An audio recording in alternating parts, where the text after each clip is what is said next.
Hello, ladies and gentlemen.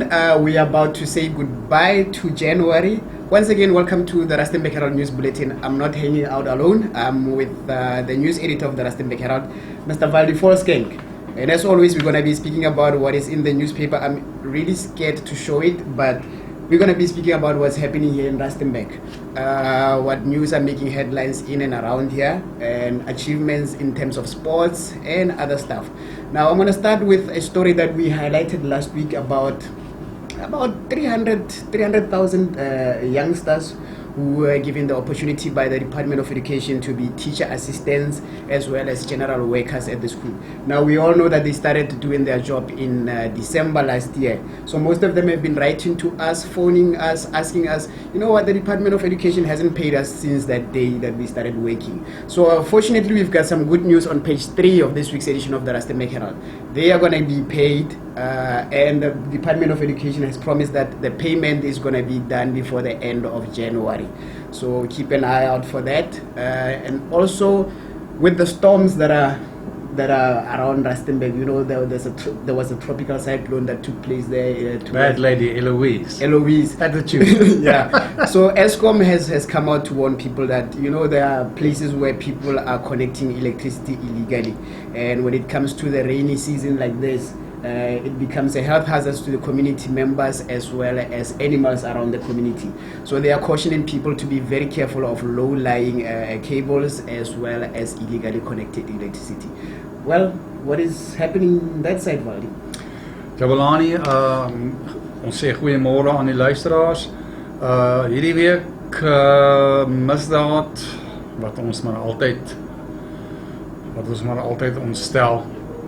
Maar voor ons daarby kom ons begin eers met 'n stukkie goeie gemeenskapsvriendelike nuus.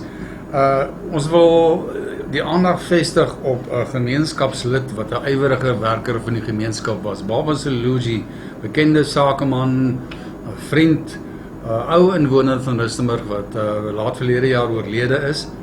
Baba was 'n geesdriftige werker in die omgewing, in die gemeenskap, en het geesdriftig aan sake deelgeneem en kwessies deelgeneem wat ons stad en ons inwoners geraak het. Baba het baie briewe aan die Herald geskryf, baie vertoë gerig. Hy was maar baie krities oor sy omgewing en hy wou graag harde dinge met regloop. Hoe dit ook al sê, Baba het sy personeel in sy winkel, sy perseel waar hy die baie jare was, het vir hom 'n muur van herinneringe gemaak oor sy talle skrywes en kom ons sê maar prestasies en merke, landmerke wat hy agtergelaat het, maar veral sy skrywes aan die Herald en die talle berigte en briewe van hom wat gepubliseer is. Pragtige muur van herinnering in sy plek opgerig. Daar's 'n paar foto's hiervan op bladsy 2 en 'n kort storie om te sê hoe geesdriftig Baba deelgeneem het aan ons gemeenskap se sake. Dan net vinnig dat ons aangaan, ons het genoem van misdaad in die Rustenburg omgewing, Swartruggens, Moedwil omgewing praat almal deesdae. Die afgelope week trouwens oor die aanval by Moedwil plaas, Swartruggens plaas. Bobby Burger en sy vrou Elmarie is tragies aangeval. Hulle is baie ernstig beseer. Hulle het dit oorleef, maar uit die aard van die saak baie gedramatiseerd. Mense wat meer wil weet, alles is hier in hierdie berig op bladsy, ek dink dis bladsy 3. Page 3, ja. En ja, dit is maar een van die jongste stukkies misdaad wat ons gemeenskap die harnas in het en ons baie bekommerd het. Well, speaking about that relates to crime, and we know that crime is a very, very big problem here in South Africa because a lot of people are unemployed, but not saying that that is an excuse. The reason why I started saying that it's a bit difficult for me to actually show what is happening in Rustenburg. There's a story that's very, very, very sad here in Rustenburg about a guy who was fatally shot while he was attempting to rob somebody in the Rustenburg CBD. Now, according to information, there was about 3 guys who approached this victim, and they held him with a knife towards his neck, and they took money from him and they took an iPhone. Now, after the incident, the guy he had a firearm, so he fired a few shots towards the suspects, and one of them, unfortunately, he died, which is what we have on the front page of this week's edition of the Rasta Herald. But the full story is on page 4 of this week's edition of the Rasta Herald if you want to know more. And also, like, considering the fact that the rain is here, the farmers, the farming communities or farmers have been urged to actually go ahead and vaccinate their livestock against what we call Rift Valley fever. You know, immediately after the rains, there's going to be a lot of mosquitoes flying around, so it's going to be a good idea to keep those ones very, very safe, because they are transmitted through mosquitoes and other stuff as well. Keep note that this disease does not only affect animals, it can also affect human beings as well. That is why it's very, very important for farmers to go and vaccinate their animals. Jabulani, die mense sal my al ken as iemand wat altyd kerm oor die jongste waardasierol. Die saak is lank nog nie afgehandel nie. Trouwens, dit begin nou eers in alle erns. Die 29ste Vrydag nou word die waardasierol wat almal op die agtervoete het amptelik gesertifiseer deur die Rustenburgse munisipaliteit. Eers hierna kan die proses begin van beswaar, van bekommernis, van hoe dit ook al sê, in 'n poging om jou waardasie van jou eiendom billik te kry. Daar's 'n hele proses wat hiermee gepaard gaan en alles staan op bladsy 4 in hierdie uitgawe van hierdie Rustenburg Herald.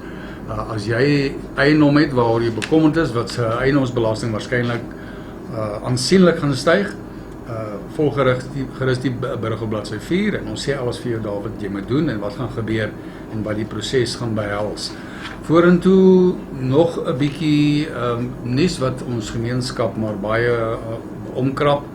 Die grootouers van kinders trouwens wat na bewering deur hulle pa aangerand en verkragt is herhaaldelik, verskyn nou in Februarie weer in die hof.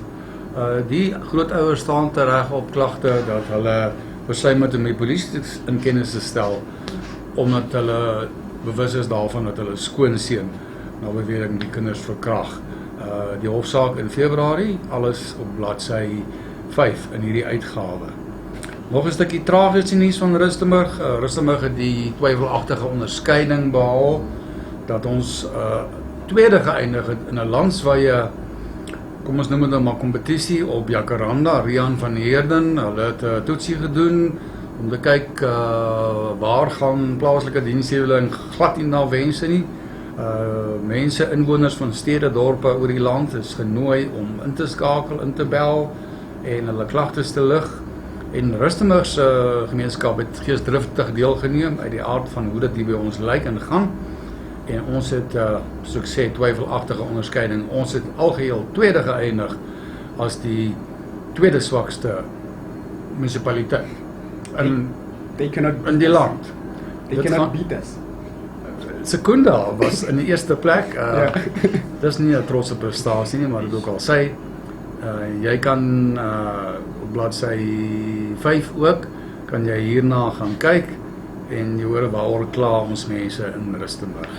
Dan 'n stukkie baie hartseer nuus vir die mense van ons wat selfs in die tyd van COVID lief is om ons families en ons vriende te trakteer op 'n heerlike ete by 'n uiteetplek in Rustenburg. Rustenburg se geliefde Vito Demetrio is oorlede, ons sê met respek, in die skrale ouderdom van 57.